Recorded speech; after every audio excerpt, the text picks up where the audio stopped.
మైత్రిని పునరుద్ధరించడానికి సింగపూర్ దేశంతో సత్సంబంధాలు, వారితో దేశంతో సంబంధాలు చెడిపోయాయి, వీళ్ళు చేస్తున్నారంట. ఇక్కడ మనం రెండు విషయాలు మాట్లాడాలి. అసలు జగన్ గారికి సింగపూర్కి ఏంటి సంబంధము, చంద్రబాబు నాయుడు గారికి సింగపూర్కి ఏంటి సంబంధం అంటే, చిన్న పిల్లోడు కూడాను సింగపూర్ అంటే బాబు, బాబు అంటే సింగపూర్ అనేది గుర్తుకొస్తాయి. ఎందుకైంది కూడా ప్రజలందరికీ తెలుసు. సరే, ఇప్పుడు జగన్ గారు ఏం చేశారు సింగపూర్కి? వారి దేశంతో మన దేశానికి సంబంధాలు దెబ్బతిన్నాయనేటువంటి పెద్ద పెద్ద కథనాలు రాశారు కదా.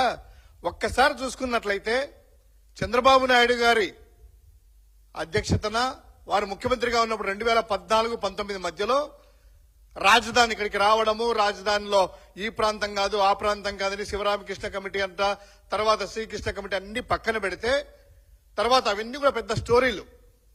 ఎవరి మేలు కోసం ఎక్కడెక్కడ రాజధాని పెట్టారు, పక్కన ఎవరి మేలు కోసము తర్వాత ఎక్కడ పెట్టారు, ఎక్కడ రియల్ గా వచ్చింది అనేటువంటిది పక్కన పెడితే, తర్వాత ఈ సింగపూర్ ప్రభుత్వంతో, చంద్రబాబు గారి మాటల ప్రకారము సింగపూర్ ప్రభుత్వంతో ఆంధ్రప్రదేశ్ ప్రభుత్వము అమరావతి రాజధాని నిర్మాణానికి ఒప్పందాలు వాళ్ళతో అనేటువంటిది పెద్ద పెద్ద కథనాలు చెప్పి ప్రజల మైండ్ లో అంతా కూడా సింగపూర్ ప్రభుత్వం వచ్చి కడతది అనేటువంటిది మెదల్లో నాంచేశారు. ప్రతి ఒక్కరు కూడా సింగపూర్ ప్రభుత్వం వస్తుందని.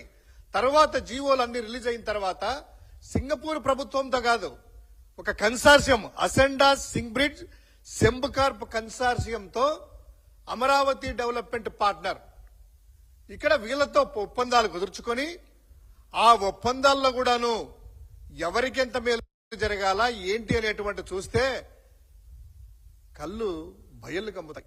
ఎలా అంటే వీళ్ళు చేసేది అక్కడ రెండు పనులు అప్పచెప్పారు.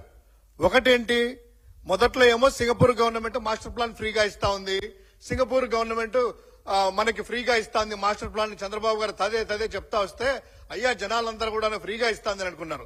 తర్వాత ఏం జరిగింది, అది సూర్జానా జురాంగ్ అనేటువంటి కంపెనీ పేరుతో మాస్టర్ ప్లాన్ మనకిచ్చినట్టు టెండర్ లేకుండా నామినేషన్ పద్ధతిలో 28.96 కోట్ల రూపాయలు 28.96 కోట్ల రూపాయలు ఆ సూర్జానా జురాంగ్ అనేటువంటి కంపెనీకి చంద్రబాబు గారి ప్రభుత్వం ఇచ్చింది.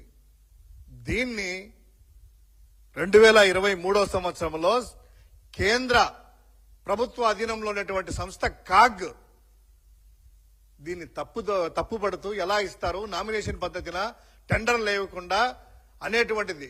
అంటే తనేమో మొదటి నుంచి సింగపూర్ ప్రభుత్వం నాకు ఫ్రీగా మాస్టర్ ప్లాన్ ఇస్తుంది అని చెప్పారు. తర్వాత 28.96 కోట్లు నామినేషన్ పద్ధతిలో వాళ్ళ అకౌంట్లకి జమ చేశారు.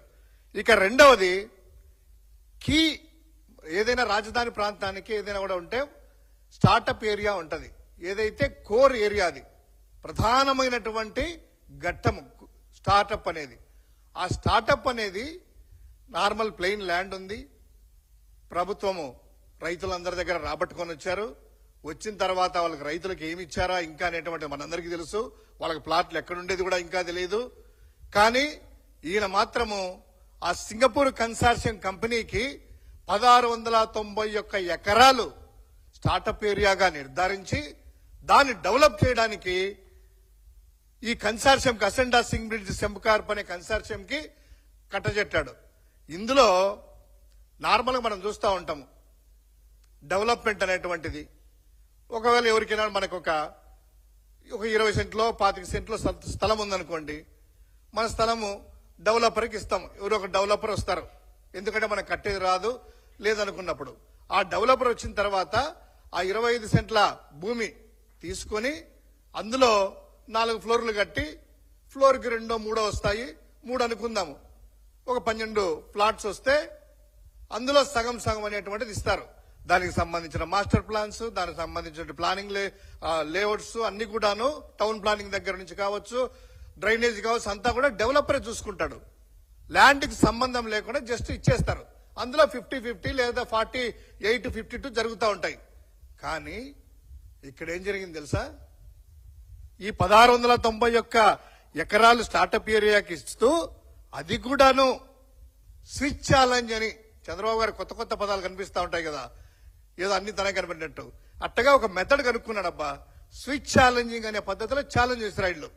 ఆ స్విచ్ ఛాలెంజ్ లో ప్రతిపాదనలు స్వీకరించిన తర్వాత మిగతా వాళ్ళ ఆపరేటర్లు ఎవరైనా ఉంటే కాంట్రాక్టర్లు దీన్ని ఛాలెంజ్ చేయొచ్చు. దీన్ని ఛాలెంజ్ చేయాలంటే ఏం కావాలి వాళ్ళకి?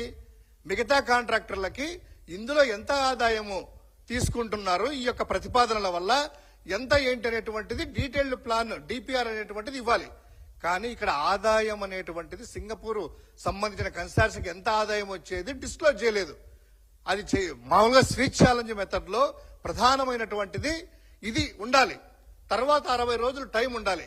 కానీ మన చంద్రబాబు గారు కదా, అవతల సింగపూర్ కంపెనీ కదా, తనకు ప్రేమైన కంపెనీ కదా, ఇష్టమైన కంపెనీ కదా, దీనికి సంబంధించింది ఆ కన్సార్షియము ఆదాయము ఎంత వచ్చేది డిస్క్లోజ్ చేయలేదు.